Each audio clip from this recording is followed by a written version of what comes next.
Hello guys, this is Gitsekabor here with the set review of 75164, the Rebel Trooper Battle Pack. And of course this is the third and final of my reviews for the Rogue One 2017 sets. Now, that's not to say I'm not going to get any more and review them, but this is the last one I have for some time, and I doubt I'm going to get a hold of the other, which is I think the Y-Wing for Rogue One, or the Phantom, which I'm also after, for some time. So, let's take a look. Nice little battle pack. First things first, let's check out the minifigs. So there's 4 of them, they're all Rebel Troopers, they all look pretty good. 2 with the Commando helmets and 2 with the sort of Hoth or Endor style helmets. Pretty nice. These ones are new helmets, which is awesome, and they're all new prints from what I can gather. So here we have one here, nice bearded print. I don't think the head is new, but I think the body and legs are, which are very nice. They're nicely detailed, nice little gold, I guess finery down in there, nice little back thing. The helmet mold I think is new, and it looks good, the strap along the back. As always, you've got the goggles that can come off and be placed down here, which then look really, really weird, and I don't think anybody actually puts them down there. But they're there, you can. And of course, they all come with the stud shooters, which are awful. I'm just going to put this onto the side. And I'll do so, well, no, I'll leave them there for the others. So the next one, we have lovely new prints here. I think this might be a similar head to the one we had in the Force Awakens Battle Pack, Imperial Battle Pack.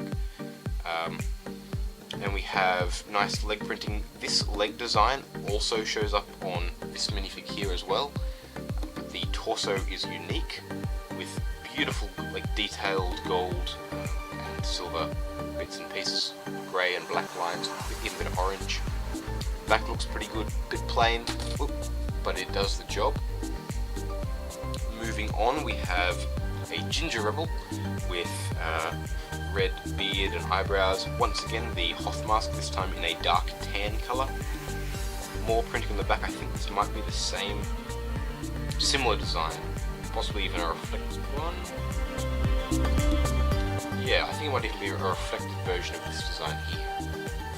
Which, now that I think about it, the fronts are similar, but not quite the same. There's small differences, but the back is just a reflected version, I think. Yeah. So nice, a bit hard to see here, but there is detailing on the brown legs here, and it is actually the same detailing as on these legs, just in a different colour. So of course here, with another Commando helmet, nice sort of sand green bandolier across here, bit of scarf, determined face. Once again, more printing on the legs, which look really nice. Yeah, the back printing continues to bandolier around with straps, and even the Commando helmets are really nice actually. They've even got this little symbol printed on the side here.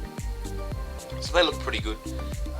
Personally, I'm not a huge fan of the Rebel design. I think they look fantastic. I'm an Empire guy. I like the Stormtroopers, I reckon they look fantastic. I'm not really going to buy these guys because I think they look amazing. I'm going to buy them because I need amazing looking Rebels. I bought this set, I'm probably only going to buy 1, maybe 2, and that's just to get the minifigs. Not necessarily because I'm a huge Rebel fan or Rebel collector. That said, the minifigs are excellent.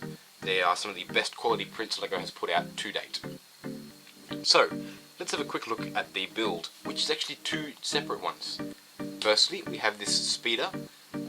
Nice little simple design, it was interesting to build. It's a minifig, so let's take old matey here. First, take his gun off, and he has somewhere to put it here. And there's also a spot on the other side, which I do believe is meant to be for the blaster if we were sitting on this gun. However, it just seems a bit odd to have both of them on the same build and not just to put it over here somewhere. So, the hands do not actually hold these. Well, I think it's possible to make them hold them, but you'd have to jig around a little bit and possibly make some illegal connections. So I'm not going to fiddle with that. But it looks pretty good, you know, he's more or less holding them. A little speeder. Does the job. Very zoomable. I think kids would enjoy it quite a lot. And the other one is this turret emplacement here. This one I think, is a little bit less for the kids and more for the collectors, because this is something that I could very much see me using in a mock, or even just placing down perhaps next to the Scarif base or something like that. Seems that sort of colour scheme, yeah, looks pretty good. I'll take this guy now. This is a bit interesting. You can sit him down, but then it looks a bit awkward, I suppose, if you take that off. But to be honest, like, that just looks a bit awkward to me, like he's sitting down there. That said, if you stand him up, he is too tall for this, and the emplacement seems pointless. So we'll sit him down for the moment. This is somewhere where you can attach the weapon to the hand, but it's tricky, so I'm not going to at this point. And there's, like a blaster cannon, of course, with a stud shooter up here that fires. It's more acceptable when it's like this, and I don't have as much of an issue with it as I do with these, but it still looks odd and isn't really needed. But yeah, two nice simple builds that look good and come with loads of tan parts. That's fantastic tan, and then this dark green, which I want to say is Metru green, but I'm not 100% sure on that, so don't quote me on that one. So yeah, these great looking little builds and fantastic minifigs. It's a great way to build a rebel army, or just to pick up some minifigs to use in a mock if you're building an Imperial one. They're very suited to the Battle on Scarif. If you've seen the film, which I 100% recommend you should go see, then these will look slightly better to you because you know what they are, you know what they do on screen, and you can see them storming the beaches and all that kind of stuff. So yeah, this is very much worth the $20 I paid for it. Would I say it's... I'm not going to say it's as good as the Imperial Battle Pack in terms of the minifigs, and that's because of the quality of the Death Trooper molds on their heads. They are absolutely excellent, and for me personally, I much prefer the look of the Imperials to the Rebels. That said, the minifigs are excellent, and in terms of the build, this one has the best build out of both of them. In fact, we've seen in quite a while.